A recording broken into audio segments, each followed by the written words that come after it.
الحمد لله والثناء لله والصلاة والسلام على رسول الله وعلى آله وأصحابه ومن والاه. أما بعد، السلام عليكم ورحمة الله وبركاته.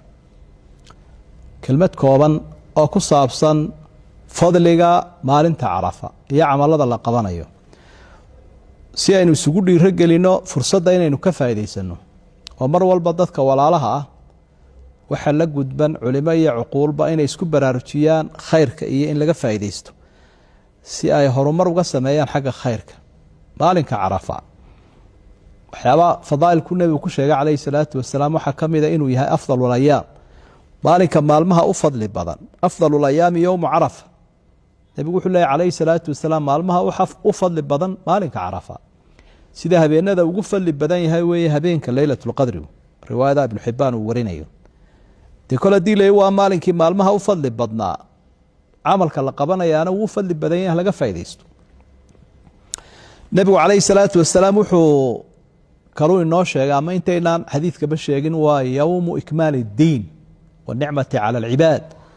waa maalinku ilaahay diintiisa dhamaystiray. alyawma akmaltu lakum diinakum wa atmamtu calaykum nicmatii waraditu lakum alislaama diina.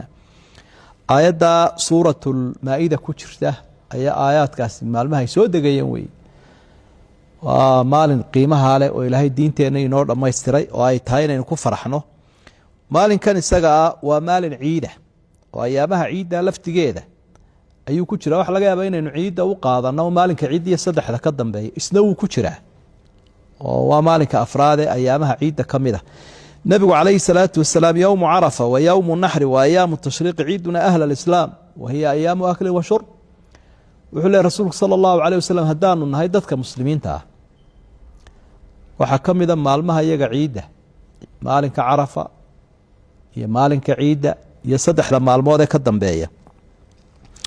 waxaa afraadoo ka mid a maalinka Carafa fadligiisa ninuu nebigu sheegay calayhi salaatu wasalaam hadduu qofku soomo inuu ilaahay kaga dhaafayo dembigii ka dhacay sanadkii hore iyo ka soo socda. waa wax aada iyo aada u yaab badan oo aada u qiimo leh oo qofku ay tahay inuu ku farxo. dembi dhaafkuna wax sahlan maaha, ilaahay unbaa dembiga dhaafa. camalada iyo asbaabtu ku dhaafayana yowmu Carafa ayaa ka mida. waxa shanaadoo fadliga ka mid a waa yowmu makfiratin lidunuub walcidqi min annaar. maalin dembigana dadka laga daadiyo naartana laga xoreeyo. ilaahay maalintaa ah waa maalinka ugu badan yahu addoommaha naarta ka xoreeyo. malaa'igtana wuu ugu faanayaa mu'miniinta maalinkaa ilaahay u cibaadaysanaya.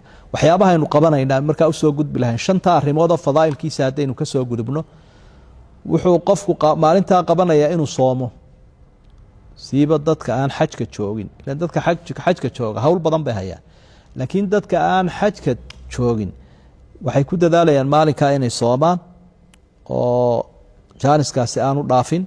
nebiguna calayhi salaatu wasalaam saa aynu horeba usoo sheegnay fadligaasuu ku sheegay oo wuxuu ihi siyaamu yowmi carafa inii axtasibu cala allahi an yukafira sanata alatii qabla wa sanata alatii bacda.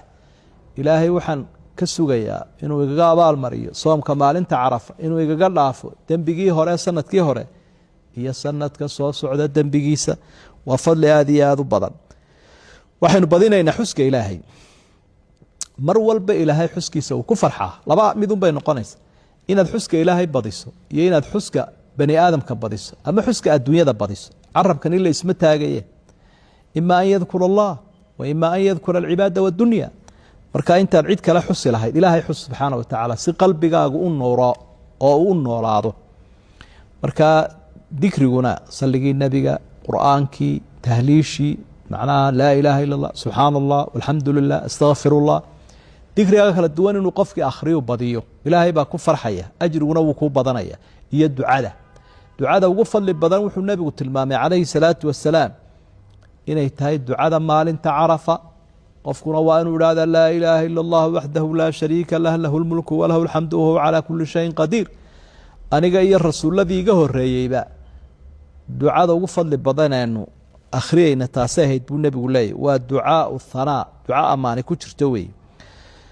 waxyaabahaasaynu maalintaa ku dadaalaynaa iyo shay kasta oo khayr leh, wanaagga in la isfaro, xumaanta in la isu diido, maslaxadda caamka ah la isku baraarujiyo, walaaltinimada laga hadlo, shay kastoo khayr ah. marka ayaamaha qaaliga iyo habeenada qaaliga inaynu ka faa'iideysanaa waxay keenaysaa cimrigeenna inuu ilaahayna waafajiyo dariiqadaynu u kala jiidi lahayn la kala dheeree si orod maaha wafii dalika falyatanafasi lmutanaafisuun ilaahay wuxuu hi arrintaa ha u tartameen dadka tartamaya tartan baa loogu jiraa ilaahay xaggiisa sidii ilaahay loola kulmi laha isagoo inaga raaliya iyo jannadiisa marka dadka qaarkoodna waa gaabis qaarkoodna way dheeraynayaan waxyaabaha lagu dheereeyay ka mid tahay goobta fadliga badan iyo wakhtiga fadliga badan iyo camalka fadliga badan sida uga fiican in looga faa'iidaysto sida ugu wanaagsan allah ina waafajiyo aadna waa u mahadsantihiin aan isula soo ducayno waducaau lghaayib cala alghaayibi mustajaab wassalaamu calaykum waraxmat ullaahi wabarakaatuh